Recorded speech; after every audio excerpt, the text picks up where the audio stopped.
shortly. But I hope I have made this point clear, that nothing, and absolutely nothing mentioned in the Bible has any similarity to a good reading book.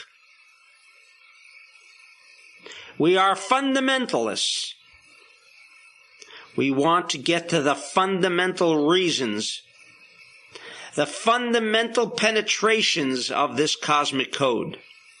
We are, in essence, fundamentalists. We are not here to hear or read poetry, beautiful tales and narrations of history long gone. What can this cosmic code called the Bible do for me today? Today. How can I make use of it, and how does it serve me? That's what this is all about. So Yam Suf, Joseph, Joseph the chariot of which Sphira, do you remember? Yesod.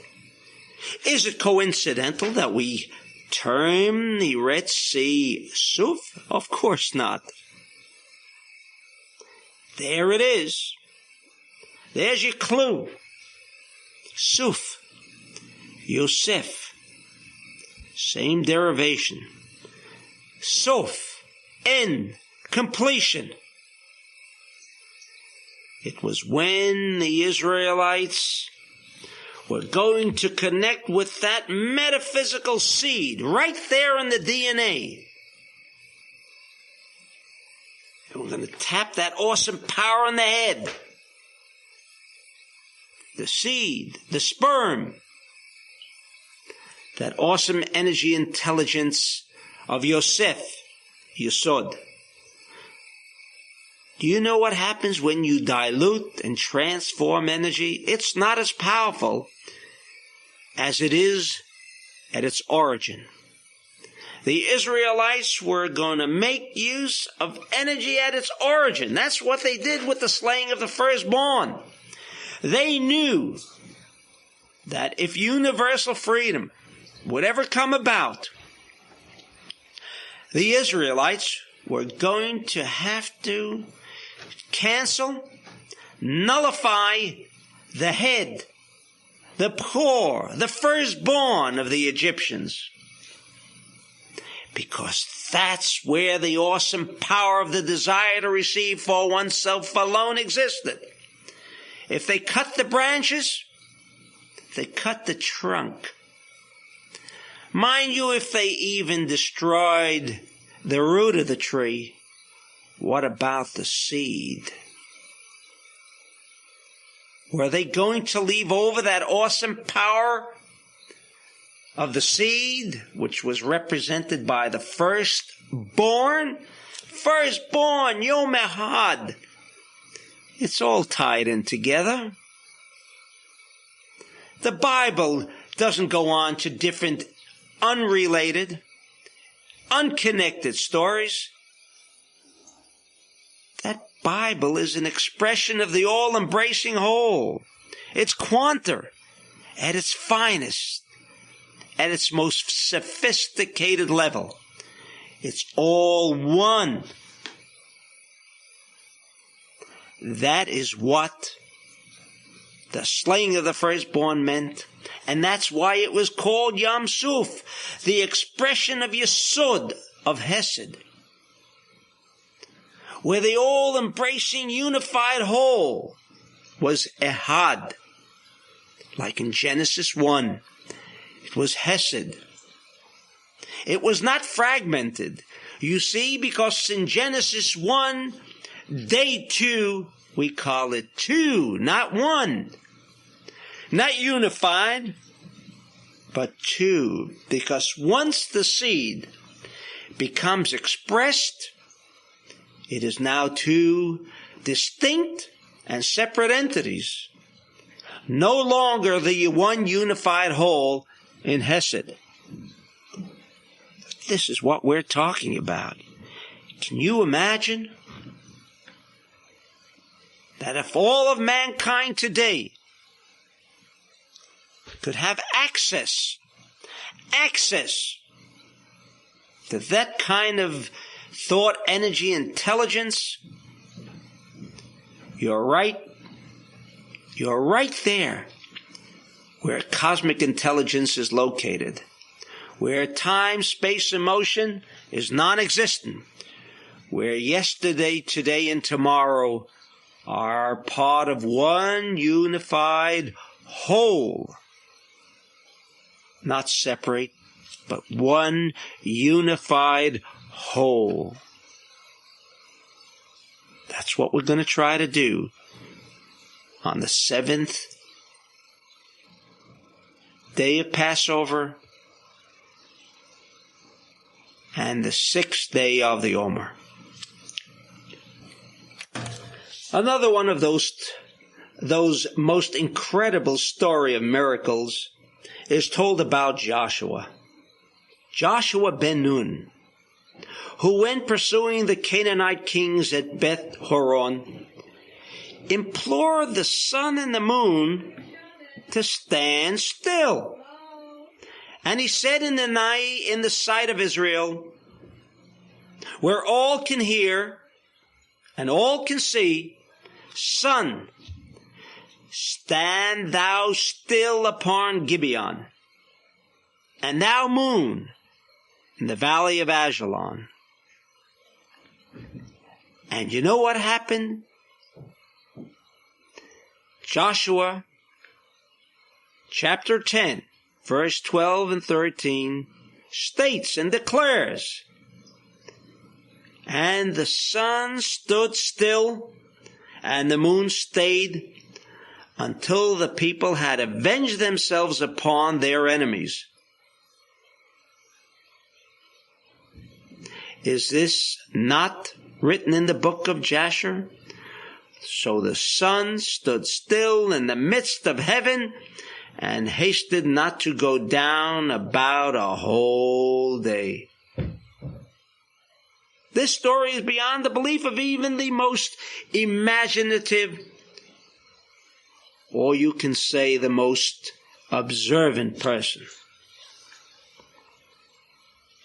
Is it possible that all this came about by the command of a mortal human being?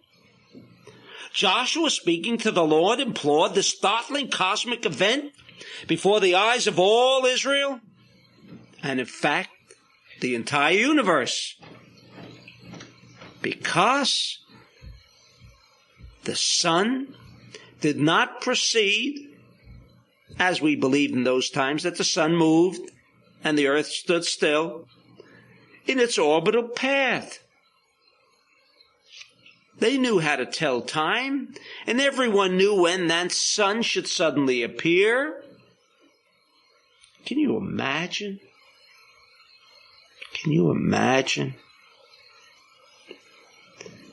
And you all believe it? You know, we're dealing with celestial bodies. Sun, the moon, so far away. And yet, there was Joshua. And we are to believe in, also, according to astrological influences dictated by astrology, that says that these celestial bodies also dictate the cosmic DNA. From the very point of creation on. And in fact, let us recall for a moment that which we discussed just a few moments ago. Genesis 1 was a seed, was Hesed. We would therefore have to even assume that already included in Genesis 1 was the splitting of the Red Sea and Joshua's staying the sun and the moon, interrupting their movement in their orbital path. Sounds strange, but let us proceed and read a little more into Exodus chapter 14, verse 26 and 27. And the Lord said unto Moses, stretch out thy hand over the sea, that the waters may come back upon the Egyptians, upon their chariots, and upon their horsemen. And Moses stretched forth his hand over the sea, and the sea returns to its strength when the morning appeared. And the Egyptians fled against it, and the Lord overthrew the Egyptians into the midst of the sea. This was the awesome power becoming a cosmic event, a physical reality, becoming meaningful and expressed. This is what the seventh day of Passover was all about. We are here to relive this event. Try it. Tap its energy, because tapping its energy will assist you and me in need and in want for energy. It keeps ourselves going. It permits ourselves to stay above static, chaos, which unfortunately is the norm of our universe. It permits us to rise above the chaotic structure of holocaust, danger, and disorder.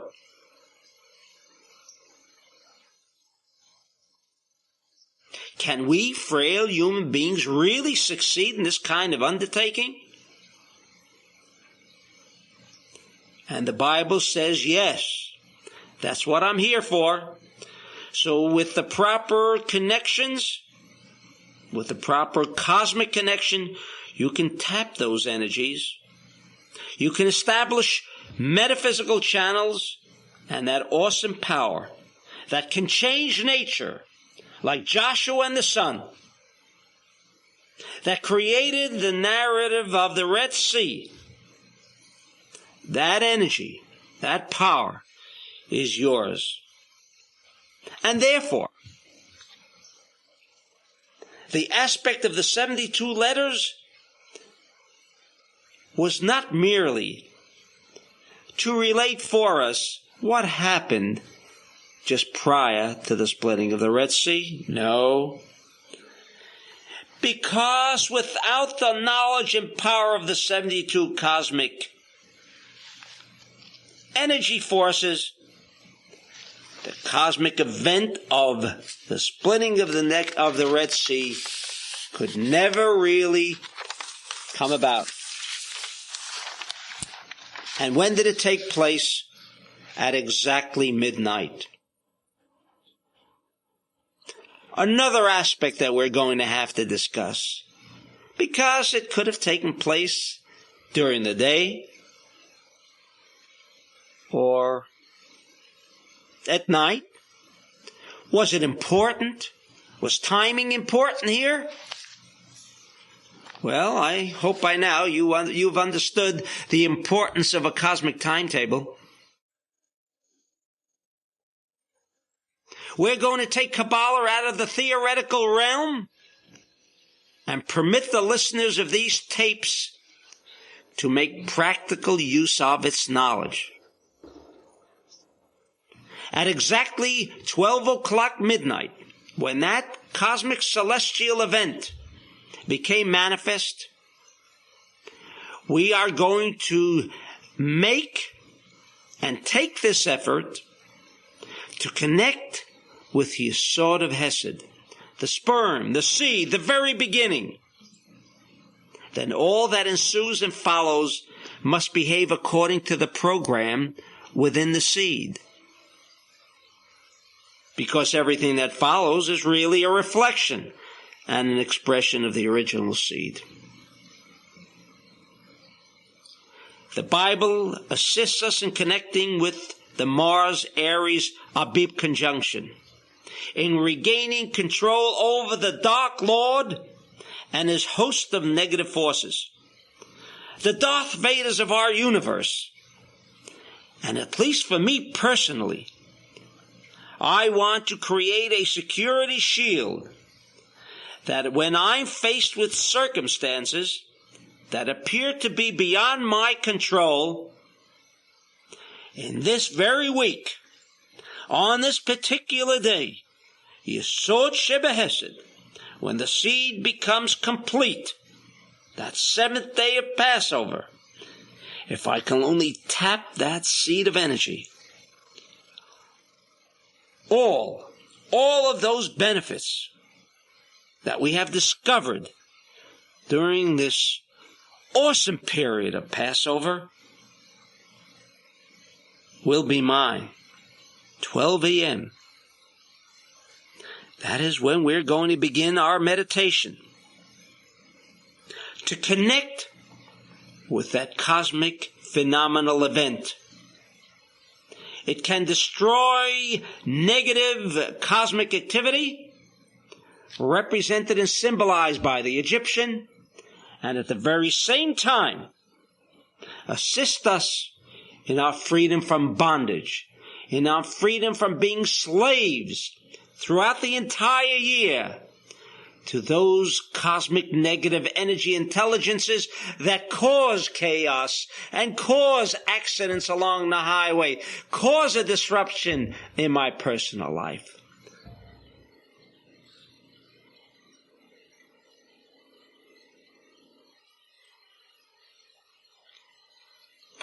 Night on the seventh day of Passover.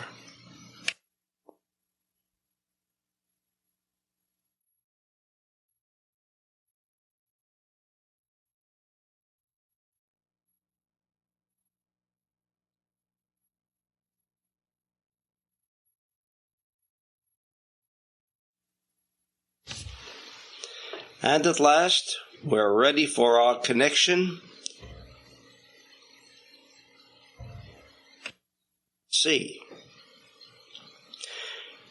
At exactly 12 o'clock midnight, we shall make an effort through meditation to return in time,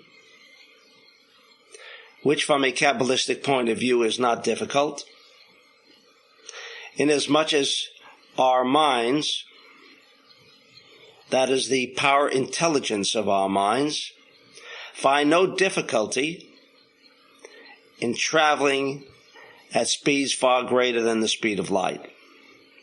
And so we will meditate with the cosmic event along with the Israelites when they were about to cross the Red Sea.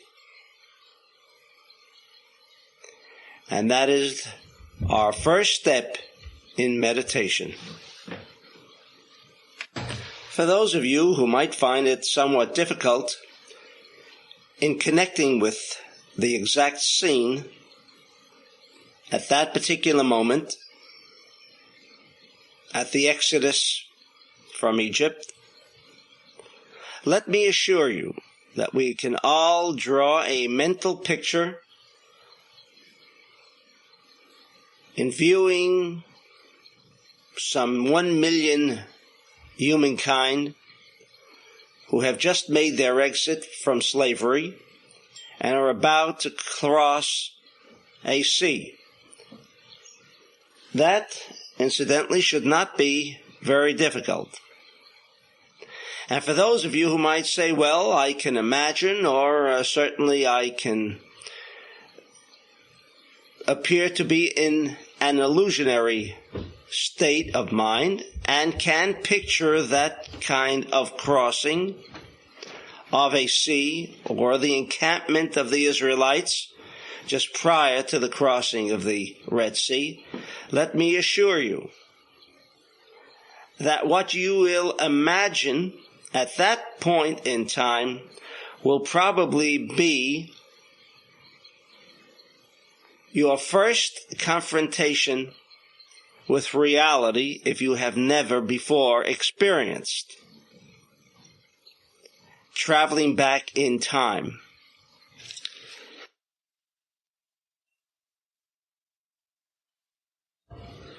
How many times have we taken a vacation to some faraway place, and maybe a year, 2 or 5 years later, if that was in fact an extensive trip, we can within seconds explore almost every part of that trip, which might even extend around the face of this globe. It is possible through the mind. That is what the Kabbalist knew and understood, the power of the mind. And hopefully at this point, I need not convince you as to the power of the mind, inasmuch as thought intelligence is the 99% of reality that we have so often discussed. So again, our first step into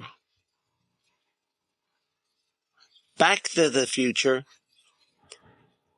is to go back, and that is to that point at the Red Sea, where the Israelites were ready and prepared with the channels that could connect to the awesome power of the 7th day of Passover, or Yesod. However, as with all meditations, to make this connection with cosmic intelligence, we must come to grips with the desire to receive for ourselves alone. We must at least make some attempt at transforming this desire to receive for oneself alone to one of sharing. This is fundamental, it is a prerequisite, and it is our assurance that we will have successfully made the transformation from one state of consciousness to an altered state of consciousness.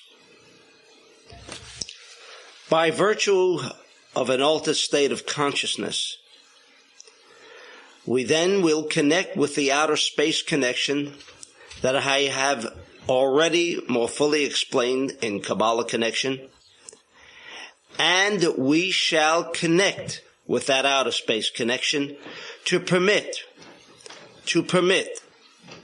the actual connection with cosmic intelligence. For those of you who have fear of its misuse and abuse, I can assure you that the Kabbalist has understood from its very beginning that within Kabbalah and the knowledge of Kabbalah has a built-in security valve. And if transformation does not take place from that desire to receive for oneself alone to one of sharing, as Avraham Azulai declared in his Or HaChama, that in the age of Aquarius we are permitted to peddle Kabbalah in the marketplace. There is this prerequisite. To connect with reality, we must climb the rungs of the spiritual ladder. To take it one step further, we must meditate on those gray areas where we may have been wrong, whether it's with family, friends, environment. Because love thy neighbor embodies the transformation of the desire to receive for oneself alone to one of sharing.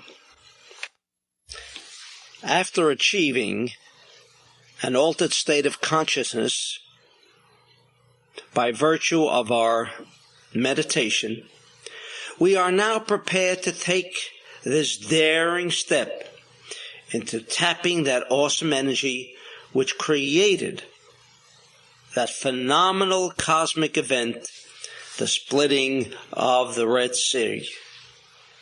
Therefore, the Zohar declares in Exodus, page 49a, there was a contract between the Lord and the water. There was a necessity of a contract between the Lord and the water. Let us refer to the verse that the Zohar, that we shall shortly quote, is based upon.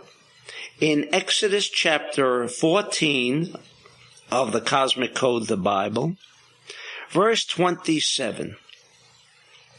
And Moses stretched forth his hand over the sea, and the sea returned to its strength when the morning appeared, and the Egyptians fled against it. To its strength. What is its strength? Merely to understand this penetrating verse into this awesome power, awesome energy, intelligence of the splitting of the Red Sea would simply be a corruption and also a disservice to the verse itself. What is the natural instinct of water? It is to share. It is to continue to stretch outwards. Water seeks its own level. That is the power of water.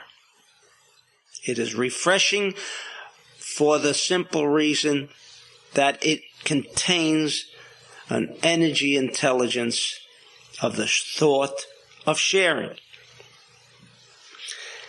With this in mind, let us now proceed to the Zohar, page 49 of Exodus. Said Rabbi Isaac, in that hour, when the Israelites drew near to the sea, the Lord summoned unto him the great angel appointed over the sea and said, when I created this my world in Genesis 1, I appointed thee over the sea, making at the same time a pact with the waters, that they should divide for my children in their time of need. Now their hour of trial is come, and they must cross the sea. Hence it says in the verse in Exodus, verse 27, and the sea returned to his strength. The word le'etano, his strength, suggests litaneo, his contract. This contract existed within the DNA structure of Genesis 1.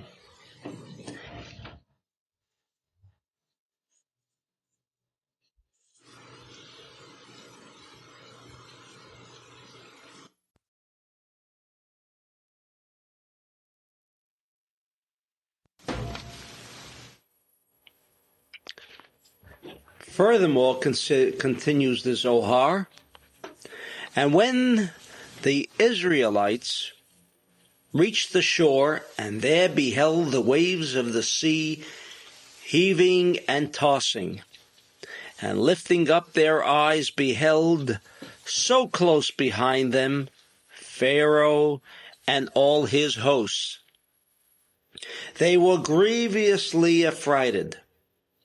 Therefore, crying out unto the Lord,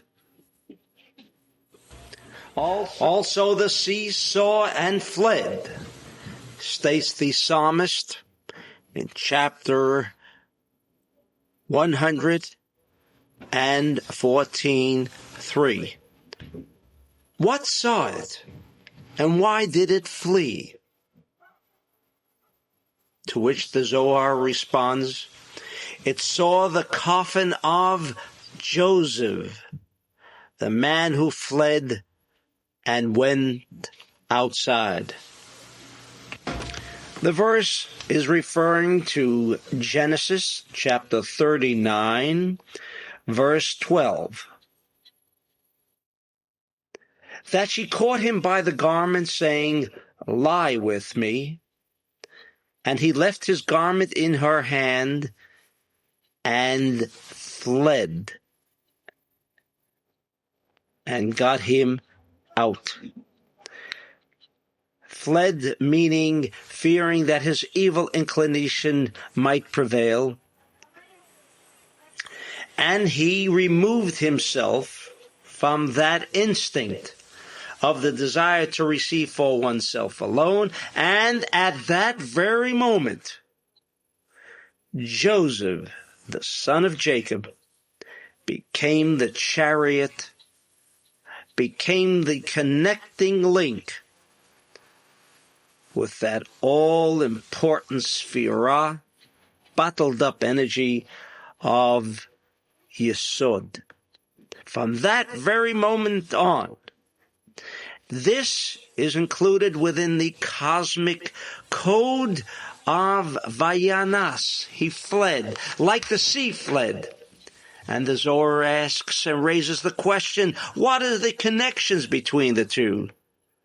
A drop of ink by the Bible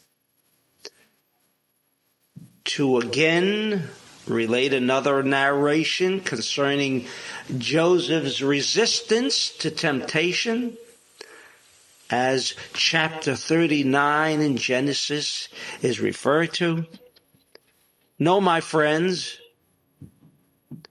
the Bible here is discussing that awesome power of Yesod, which is the relationship to that entire narration, which deals with the splitting of the Red Sea.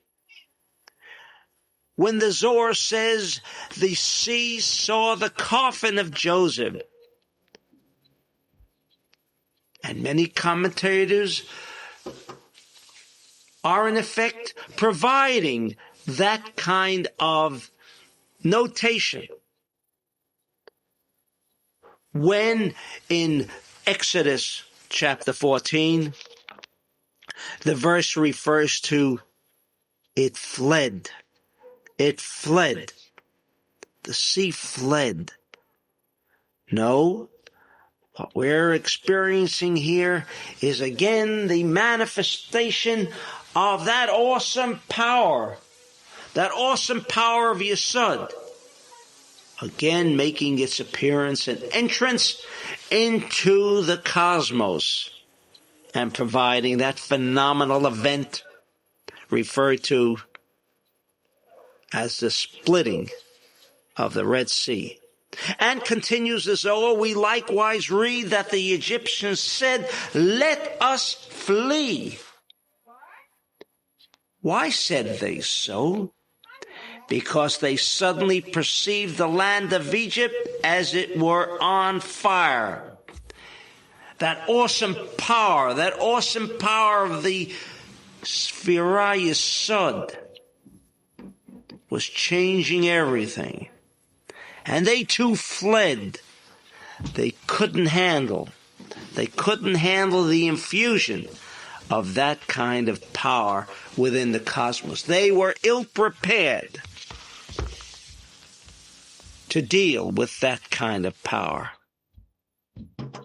And this is where water, while it is an energy intelligence of sharing, and it considered assisting the miraculous passage of freedom by the Israelites to the other side, Nevertheless, at the same time, the Bible states in chapter 14 of Exodus, verse 28 and 29, and the waters returned and covered the chariots and the horsemen, even all the hosts of Pharaoh that went in after them into the sea. There remained not so much as one of them. And in verse 29, but the children of Israel walked upon dry land in the midst of the sea, and the waters were like a wall unto them on their right hand and on their left.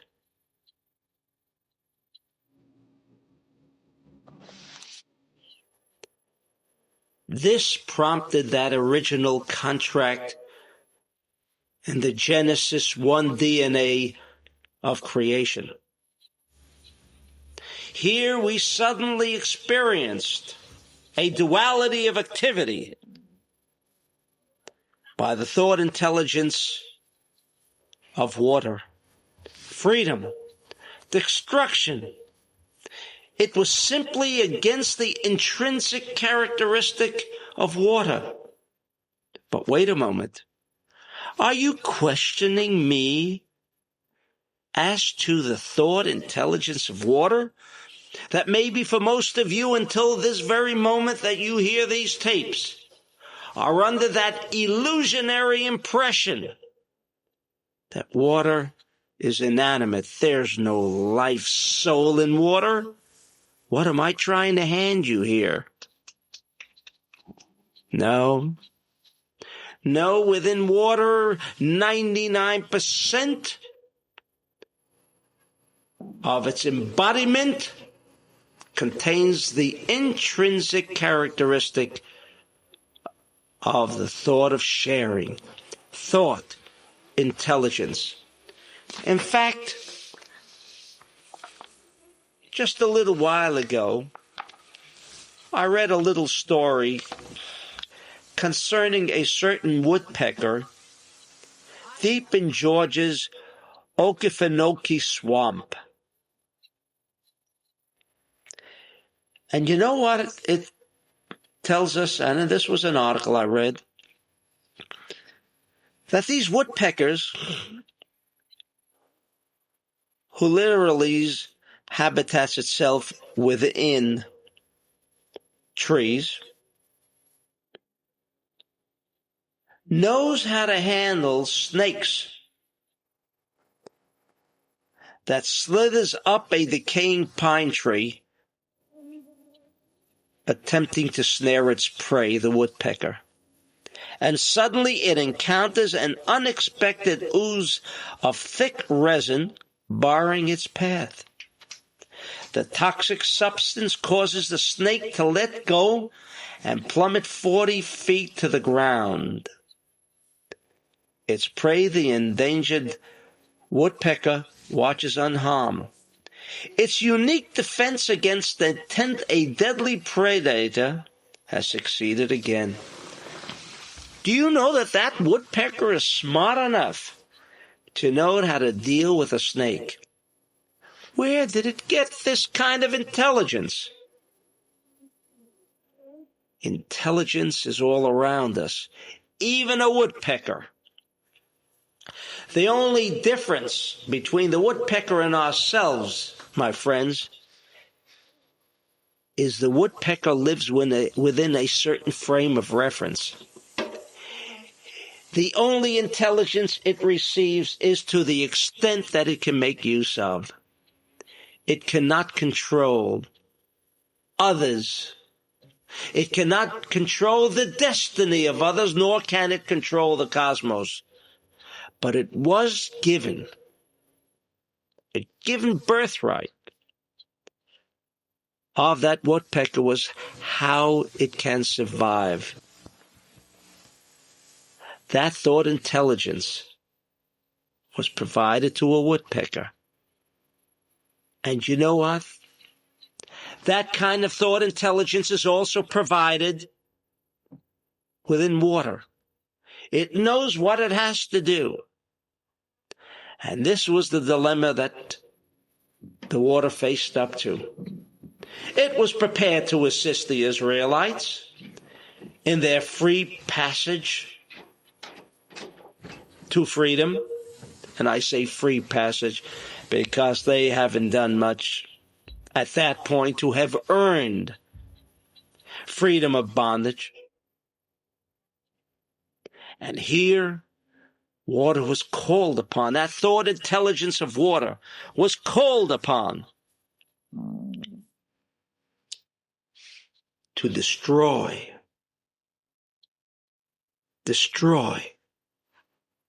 the Egyptian, which was against its intrinsic characteristic. And therefore, upon seeing the coffin of Joseph, the duality, that awesome power of Joseph, the awesome power of restriction, in his restriction to being seduced, in his restriction, that energy intelligence within the bulb that has a duality. It restricts the light, and it also makes the electricity in that bulb become manifest. Duality, the paradoxical nature of Joseph. This is the thought energy intelligence that is going into reenacting that phenomenal cosmic event called the splitting of the Red Sea. This is the kind of thought that you must enter, inject within your meditation, without which, I'm sorry to say, you may not be fortunate enough to connect, link up with, and tap this awesome energy.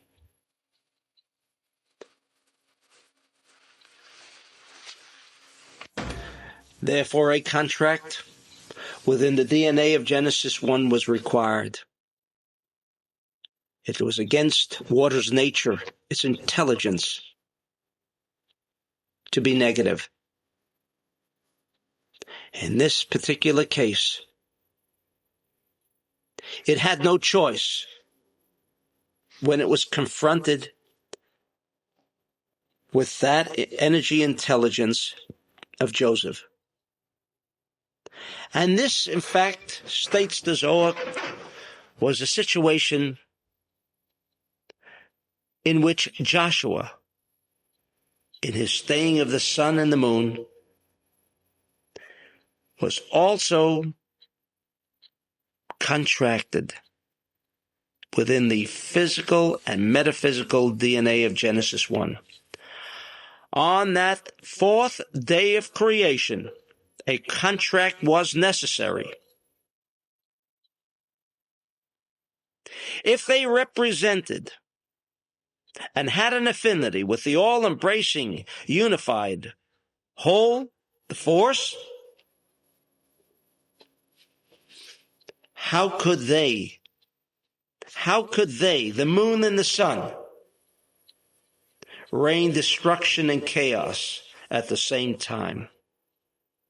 And yet the Israelites in their darkest hour called upon the thought-intelligent energy of the sun and of the moon to do their bidding to achieve freedom. And we're not talking about physical freedom. We're not concerned about the prophet Joshua expending ink so we can have a narration some 2,000 years later. No, Joshua was providing us with the clue on how to achieve real freedom, no less than when the Jews crossed that Red Sea. The Egyptians did not represent physical people. Make no mistake about that. They embodied that thought, intelligent energy for oneself alone. Water was compelled at that moment to act against her intrinsic nature. The sun, likewise the sun, whose purpose within the cosmos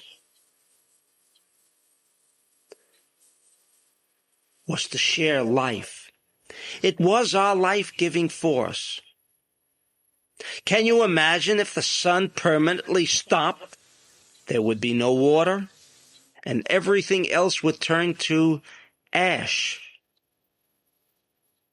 But at the time of Genesis 1, the sun was given specific instructions to maintain structure, order within this universe.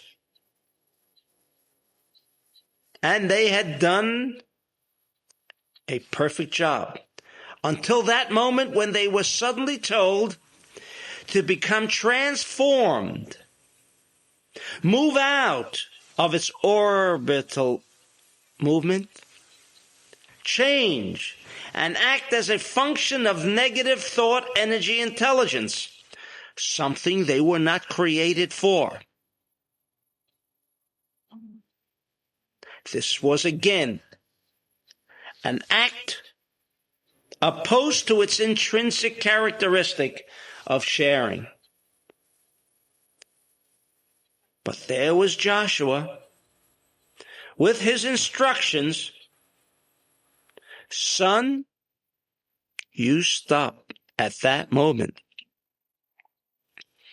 Your movement, your prescribed movement according to the original DNA in Genesis 1, must come to a complete stop. Joshua was connecting up with this awesome power called Joseph. Joseph the righteous. And at that time, the Israelites who were in tune to sharing were told this is the only way that they can link up with that awesome power called Joseph, and that their enemies, and we're not referring to people, because people, evil people, are not the enemies of humankind. People who that might even represent evil are merely the expression of thought, energy, intelligent negativity that has become embodied and manifested physically in people like some of those in Germany. But they were merely a manifestation and physical expression of humankind negative activity. And what was necessary was a transformation from our intrinsic natural characteristic of negative thought, energy, intelligence. And therefore, we gather wherever water might be, and if you're not living near water, you'll take a pan of water, place it on the floor, and at that moment, we are going to make manifest the energy intelligence of water. This is going to sound awfully strange, but I assure you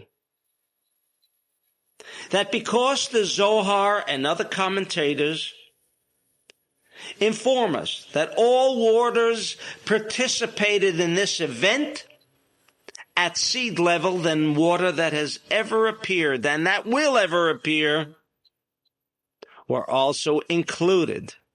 Like the first sperm of Adam already included every sperm of all humankind that will ever manifest planet Earth. Just how did the Zohar come to that conclusion? That all waters, not only the Red Sea, but all waters participated in this phenomenal cosmic event. Let us refer to the verse of chapter 15 of Exodus, verse 1, which states, "Then sang Moses and the children of Israel this song unto the Lord," referring to this familiar song of Az Yashir, sung by the Israelites after their miraculous escape from bondage and the witnessing of that phenomenal cosmic event, the splitting of the Red Sea. However, unfortunately, the English translation is a corruption, because the future tense is indicated as signified in this particular verse. It says, "And Moses and Israel shall sing." That was somewhat strange to the translator and, of course, to some commentators. Why the future? They should be singing now because of the miracle that just happened. And the Zohar says no, because this cosmic event of the splitting of the Red Sea shall continue to exist and potentially be manifested within the cosmos. It is only those who know that can make that connection will make use of that awesome power called Joseph. Therefore, in every year following this miraculous event, one will sing again and again and again, year in and year out. Another step and stage in our spiritual experience and connection with that awesome power will require our reading of chapter 14 of Exodus, verse 19, 20, and 21. Reading of the Hebrew, not of the English, but of the Hebrew. You may read the English as well, but bear in mind, for those of you who do not know how to read Hebrew, must scan these 3 verses, for they are the secrets of the 72 letters. They are that awesome connection to cosmic intelligence, which has made the contact and created the link with the awesome power of Yesod that makes freedom and also removes negativity. It captures the force that in turn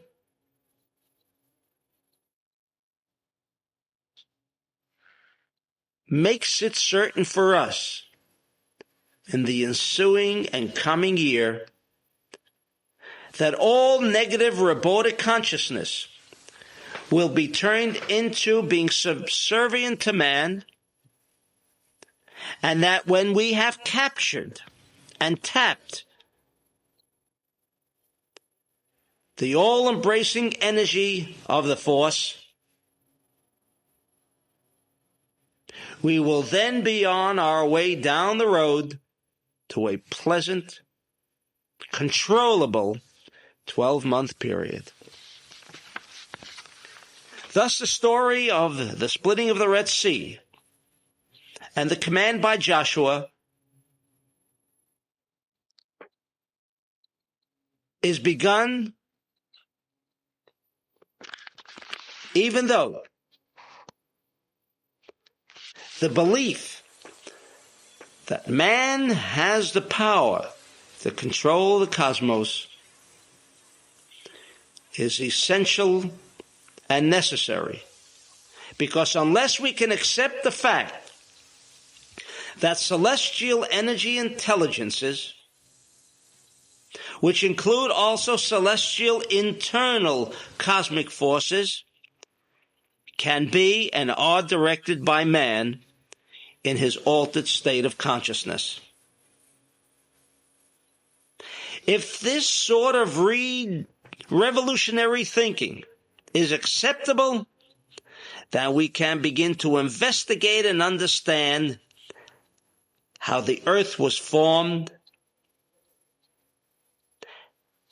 and how celestial bodies were taken out of its regular orbital motion. Yet, it is strange that the Torah expects adherence to its laws and precepts and other religiosity that have their basis in the Bible, although this sort of incredible phenomena has never been witnessed in our day by any human being.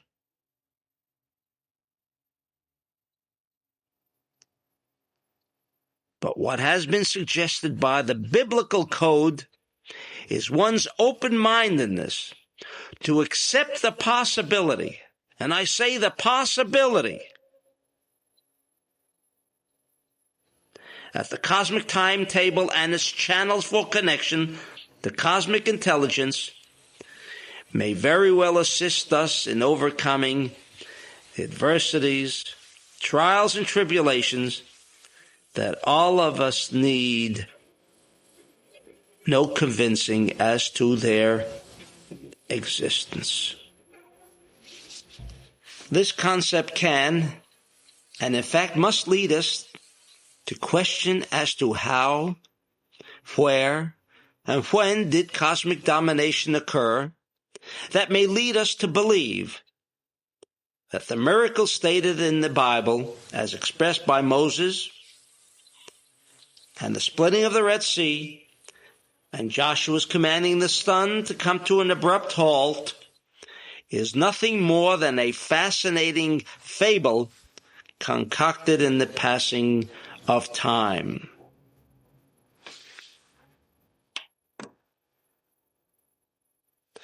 The key is found in Exodus chapter 12, verse 2.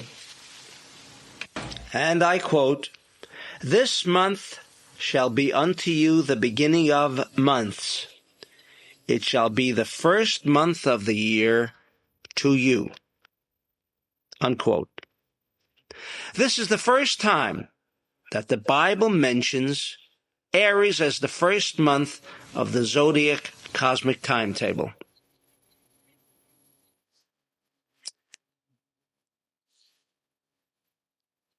What is the importance and why Aries as the first month of the zodiac cosmic timetable? While this has been more fully elaborated in my star connection, nevertheless we must touch upon this point before we can proceed.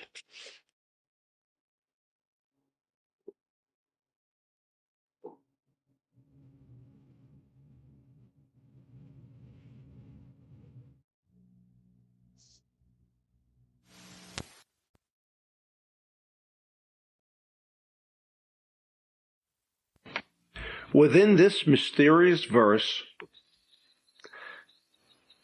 another cosmic code is unveiled. Because with the phrase, "This month shall be unto you," declares the Zohar, indicated that for the very first time, a nation as a whole was now prepared for cosmic control. And at that moment, the Israelites were taught the knowledge on how cosmic control could be shifted to the Israelites, and along with them, this knowledge would be provided to all of mankind. In fact, without this control, later commandments presented by the law through Moses on Mount Sinai would have been to no avail. We even raised the question when we discussed Passover. Why was this particular precept so important? The sanctification of the moon. And the answer was because without control of the cosmos, without control of thought, energy, intelligence, of the negativity of the cosmos, man could never be expected to really control his own destiny or control his intrinsic characteristic of murder, stealing, etc. He would first have to control the cosmos before he could even think of mastering control over his own destiny. As I've stated time and time again, the moral and ethics of the Bible is a hoax. There never was, nor will there ever be, the practicality that because the Lord revealed on Mount Sinai the Ten Commandments, that all humankind now was going to be law-abiding citizens of this universe. It didn't happen with Cain. It didn't happen after revelation on Mount Sinai, and unfortunately, it still hasn't happened.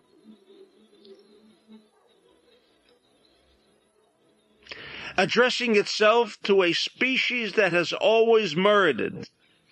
Cain, hatred, the story of Joseph and his brothers who sold him into slavery.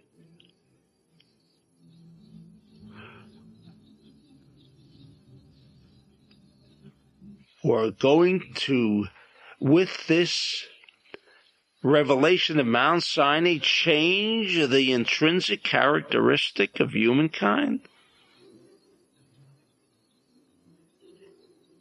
However, by shifting control of the cosmos to humankind, the law took the only step that could provide man with an opportunity to overcome negative thought intelligence of the cosmos.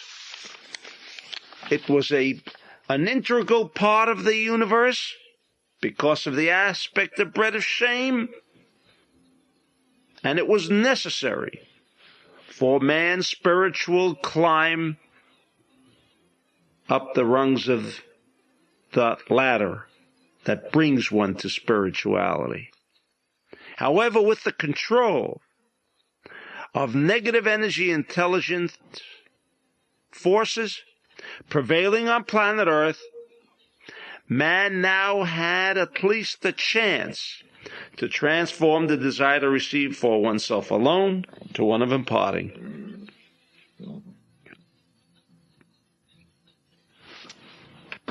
Heretofore, this did not exist and was unknown to mankind. But this all changed and came about with the failure and falling of Egypt's Middle Kingdom. But what came first? HaChodesh Hazeh Lachem. First came the necessity of controlling the cosmos, and then the slaying of the firstborn. Mankind could now tap that awesome power of the force. That force of the Lord that brought all the celestial bodies under the control of man.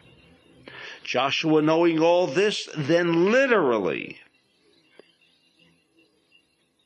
halted the orbital transits of celestial bodies in defiance of all natural law. The month of the Exodus, which occurred in Abib, becomes the first month of the year.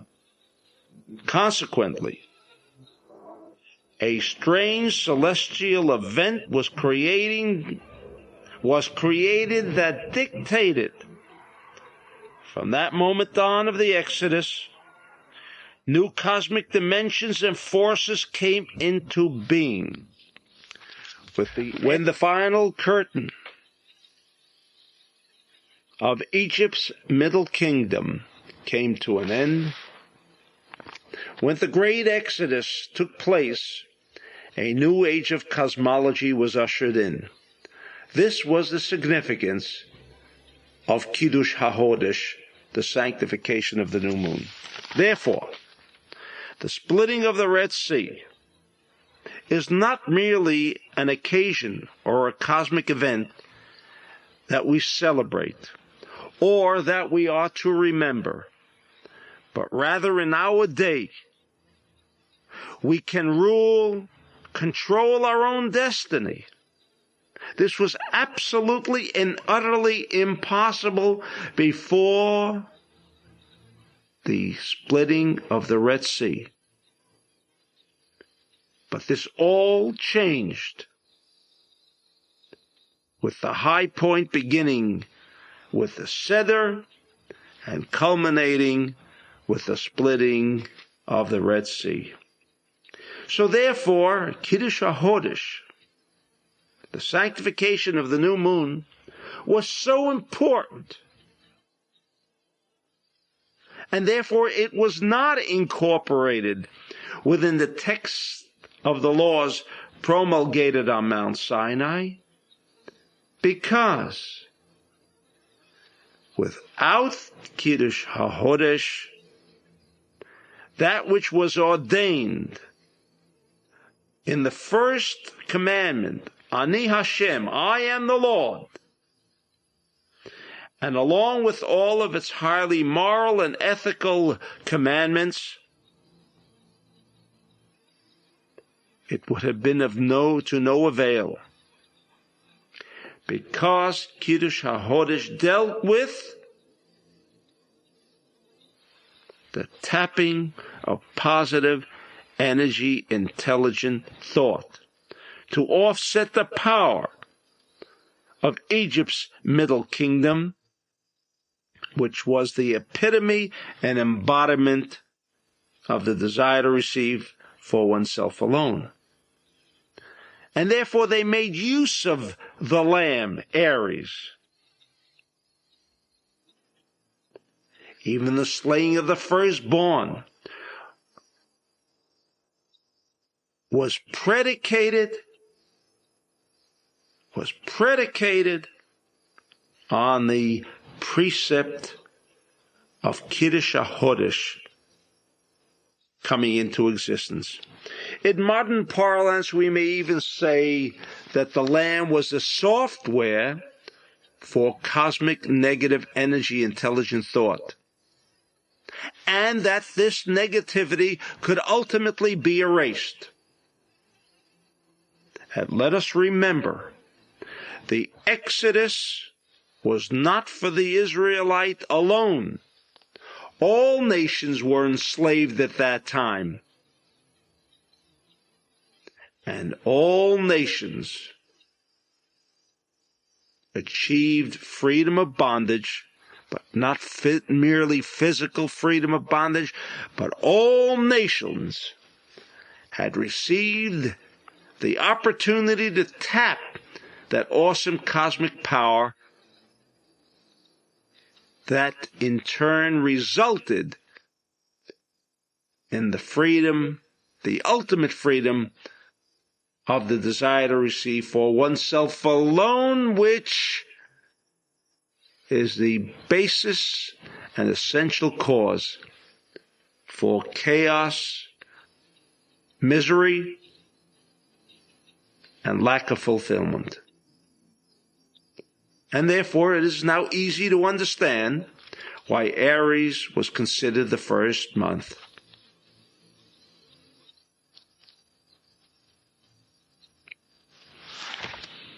And therefore we were provided with a cosmic biblical timetable to know when we can tap this awesome power to have the ability to change, alter our own cassette existence, changing a life of misfortune to one of good fortune. This was the event of the seventh day of Passover. This tape that you are now listening to is not coming to grips on how to deal with the entire control of all cosmic intelligence. What we are dealing with here is slavery as a modern condition. It did not disappear with the Exodus. We are constantly under planetary influences, and more specifically, Aries. Stone walls do not a prison make, nor iron bars a cage. It is true the power of the Middle Kingdom of Egypt was eternally erased, but the lower levels of negative energy intelligence still remain in our own day. Above all, slaves to that all-pervasive negative energy intelligence force known as the desire to receive for oneself alone. And only those instilled with the spirit of the Kabbalah can understand that slavery or freedom from slavery or bondage is not something we celebrate once a year. For most inhabitants of planet Earth, the Exodus has yet to begin. For those who know the importance and significance of the Exodus, understand that we have an opportunity to free ourselves from bondage each and every single year. Exodus, it is in the stars. It is within celestial movement. This day you go forth, states the Bible, with the solar conjunction of Nisan, Aries, Mars. They all constituted and made up an incredible team of energy forces working together to produce a celestial confrontation at the time of the Exodus. When the Israelites needed that force, they knew how to tap it. And this brought about that true freedom expressed in the Bible. One cannot have it simply by wishing it. It requires effort. The contemporary student of Kabbalah has the same power at his fingertips as did the Israelites at the time of Exodus. But to grasp it, he must apply discipline and meditation. Tradition alone will not get the job done, as we have not gotten the job done in close to 2,000 years. Tradition is little more than the owner's manual. How connections are to be made and what buttons we have to push. But by and within itself, it will not produce freedom from bondage. But without this force, we can miss this unique opportunity, this seventh day of Passover, in tapping the variety of celestial forces that have been summoned to permit us to acquire a true freedom. What is real freedom? In this connection, I would like to raise one more important point before we proceed on to the meditation. What is most distressing for us today, as it was for all the nations of the world during the Middle Kingdom rule, was the dampening of the human spirit. It was not so much the gravity of the suffering in which the nations of the entire world, as it was with the Israelite, that they had to endure. There was also the lack of freedom of thought, freedom of action, so vital to the independence of an individual. Passover provided freedom for the spirit as well as freedom for the body.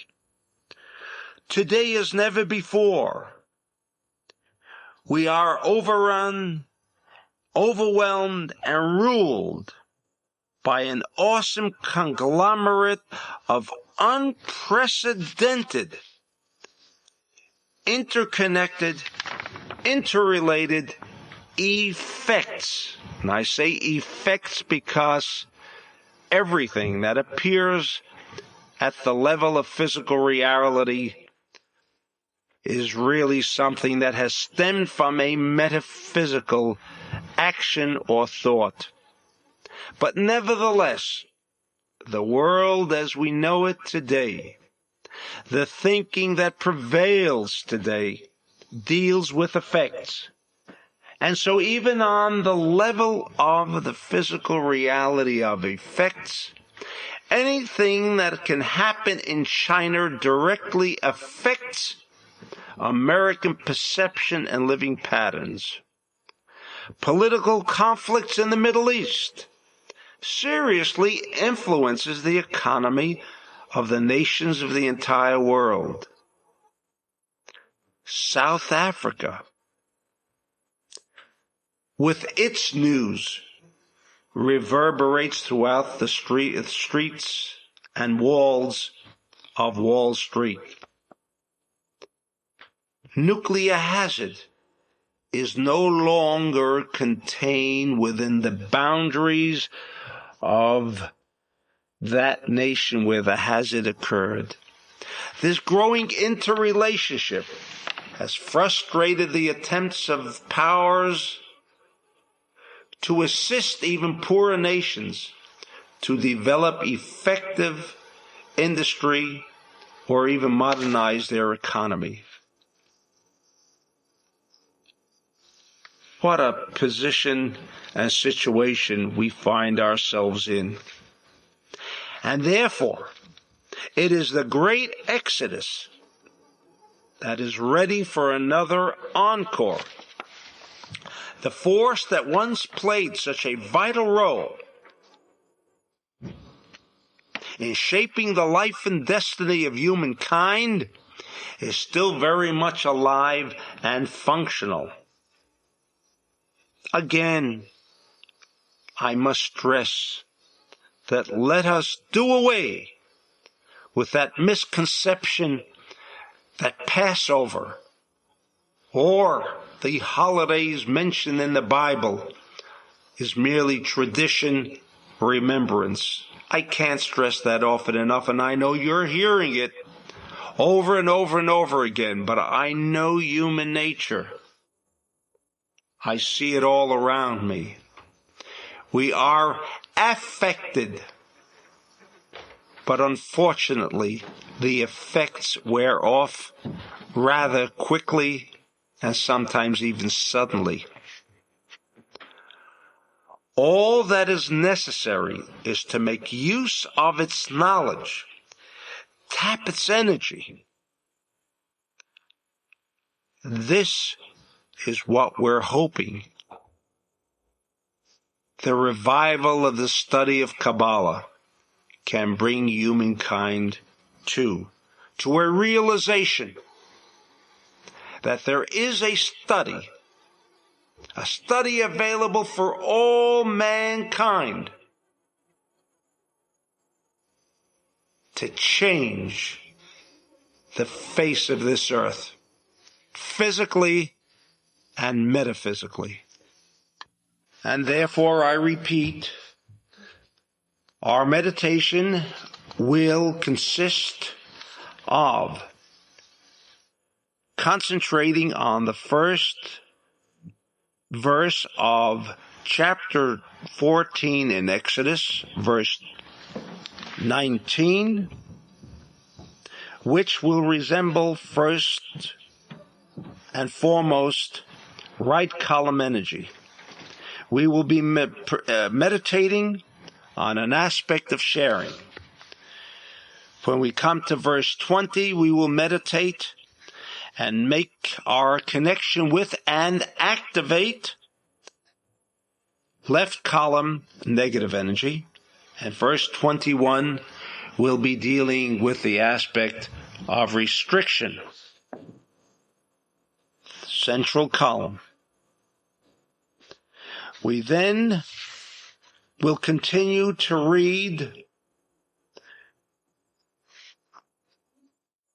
and again reading, whether you know Hebrew, whether you can read Hebrew, whether you know those Hebrew letters or not, you are going to scan the words, continue with verse 22, and all the way on to chapter 15. And when we come to chapter 15,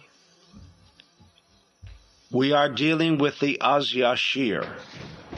We will recite this entire chapter until and including verse 19. And as we recite all of these verses, there should be a leader. If you have one or not, in unison, all together, reading these particular verses. These verses are our connection to the awesome power, to that awesome power that became manifest on the seventh day of Passover. And as we read these verses, we will make a circle. We will walk around, whether it's even just a pitcher of water, walk around the water as you recite and make your connection. Because we are in addressing ourselves to that water. That may be a bowl of water. And while we haven't got the proper detection devices to investigate what's happening, but I assure you, within that bowl of water, as with all waters throughout the world, the aspect on a metaphysical level of splitting of the Red Sea is again taking place. And by virtue of that splitting, you are making the connection to the force. That's the physical channel that we make use of. It is the combination of everything we've said until now. And hopefully we shall all achieve the tapping of this awesome cosmic event and cosmic intelligence.